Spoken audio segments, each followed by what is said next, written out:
સમાચાર સુરતમાંથી પાણીજન્ય અને મચ્છરજન્ય રોગચાળો બેકાબૂ બન્યો છે। સિવિલમાં બાળકોના વોર્ડમાં બેડ ખૂટી પડવાની સ્થિતિ સર્જાઈ। એક બેડ પર 2 દર્દીઓ દાખલ કરાયાનો વિડિયો વાયરલ।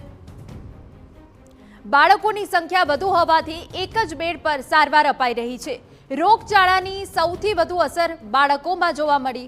સિવિલમાં વાયરલ ડેન્ગ્યુના 25% કેસ વધ્યા। બાળ દર્દીઓની ઓપીડીમાં 50%નો વધારો થયો। બાળકોની દરરોજ 280 થી 300 ઓપીડી નોંધાઈ રહી છે। દરરોજ 50 થી 80 બાળ દર્દીઓને દાખલ કરવામાં આવે છે। હાલમાં બાળકોની ઓપીડીમાં 200 થી 250 બાળકોને સારવાર મળી રહી છે અને વોર્ડમાં રોજના 40 થી 50 દર્દીઓ નવા દાખલ થઈ રહ્યા છે। બાળકોના વિભાગમાં કેપેસિટી કરતા બેડની કેપેસિટી કરતા અત્યારે દાખલ દર્દીઓ વધારે હોવાથી એક બેડ પર 2 બાળકોને સારવાર અપાઈ રહી છે। સિવિલમાં આવતા દરેક ગરીબ દર્દીને સારવાર મળી રહે એ અમારો ઉદ્દેશ્ય છે અને આગળ પણ દરેક બાળકને સારવાર મળી રહેશે। उसको सर्दी खांसी है पिछले 1 हफ्ते से, 3 दिन से फीवर भी आ रहा है, इसीलिए दिखाने के लिए आए हैं उसे हम यहाँ पर। तो डॉक्टर ने दिखाया, उन्होंने कहा ठीक है, ज़्यादा तकलीफ नहीं है, मेडिसिन वगैरह दिया है, कहा है 3 दिन में वो ठीक हो जाएगी, नहीं होगी तो आप फिर से आके दिखा दीजिए। સુરત સિવિલ હોસ્પિટલમાં બાળકોના વોર્ડમાં બેડ ખૂટી પડ્યા હોય તેવી પરિસ્થિતિ સર્જાઈ છે।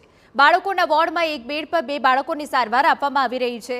હાલ પાણી અને મચ્છરજન્ય રોગચાળો વકર્યો હોવાથી આ સ્થિતિનું નિર્માણ થયું હોવાનું સિવિલમાં તબીબો કહી રહ્યા છે, જેના કારણે હોસ્પિટલના બાળકોના વિભાગમાં દર્દીઓનો ધસારો જોવા મળી રહ્યો છે, જેમાંથી મોટી સંખ્યામાં બાળકોને દાખલ કરવાની ફરજ પડી રહી છે।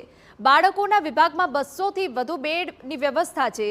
જો કે હાલ દાખલ બાળકોની સંખ્યામાં વધારો થવાના કારણે એક જ બેડ પર 2 બાળકોને તબીબો દ્વારા સારવાર આપવામાં આવી રહી છે।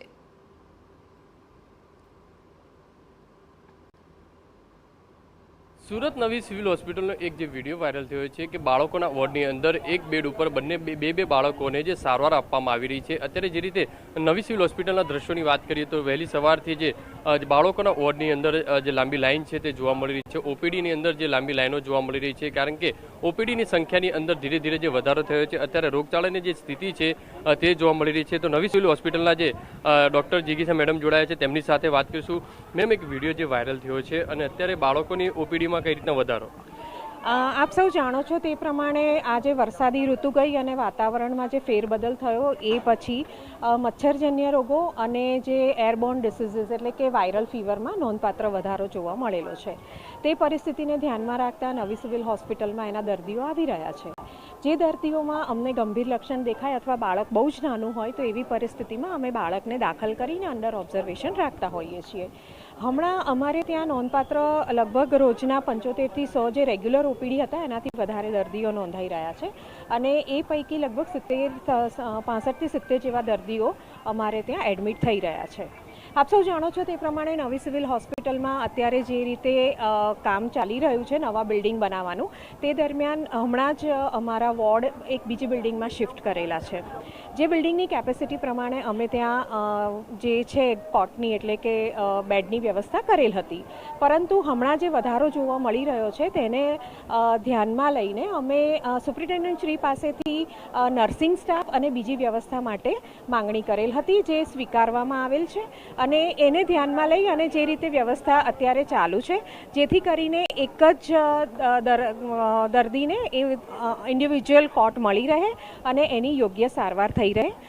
અમારી પાસે ઇન્ફ્રાસ્ટ્રક્ચર એટલે કે જે જગ્યા છે અને એની સાથે મશીન્સ અને સ્ટાફ પૂરતો છે। આ જે વધારો જોવા મળ્યો એને ધ્યાનમાં લઈ અને જે જરૂરી પગલાં લેવાના હતા એ પગલાં તંત્ર દ્વારા લેવાઈ ગયા છે। બેન, ગંભીર બાબત કહી શકાય, કારણ કે એક બેડ ઉપર 2 બાળકો, કારણ કે એની માતા બી સાથે હોય, એટલે એક બેડ ઉપર 4 વ્યક્તિઓ, કઈ રીતે સારવાર? બેડ આમ જોવા જઈએ તો બાળક માટે હોય, દર્દી માટે હોય, એટલે જે ઇમરજન્સીમાં અમે બને ત્યાં સુધી બધા જ દર્દીઓને અમારા નિરીક્ષણ હેઠળ રાખતા હોઈએ છીએ। એ દર્દીઓને સ્ટેબલ કરી યોગ્ય સારવાર લખાઈ જાય, તેને સિનિયર વ્યક્તિ દ્વારા, પ્રોફેસર દ્વારા જોવાઈ જાય, પછી એને કેટેગરાઇઝ કરવામાં આવે છે।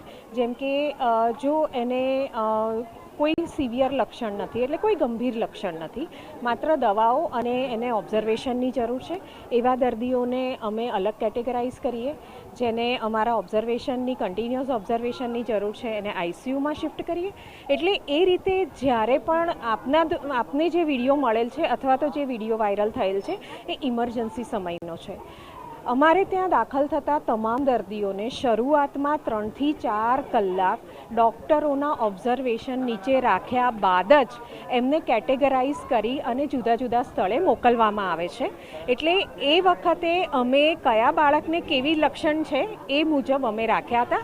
હવે એ બાબતનું નિરાકરણ આવી ગયેલ છે. જે રીતે ડૉક્ટર જીગીસા મેડમ કહી રહ્યા છે તે પ્રમાણે મહત્વની વસ્તુ એ છે પ્રમાણે કે નવી સિવિલ હોસ્પિટલની અંદર જે દર્દીઓની સંખ્યામાં ધીરે ધીરે વધારો થયો છે અને ખાસ કરીને બાળકોના દર્દીઓની અંદર પણ જે વધારો છે તે જોવા મળી રહ્યો છે. ઓપીડીની અંદર વધારો જોવા મળી રહ્યો છે.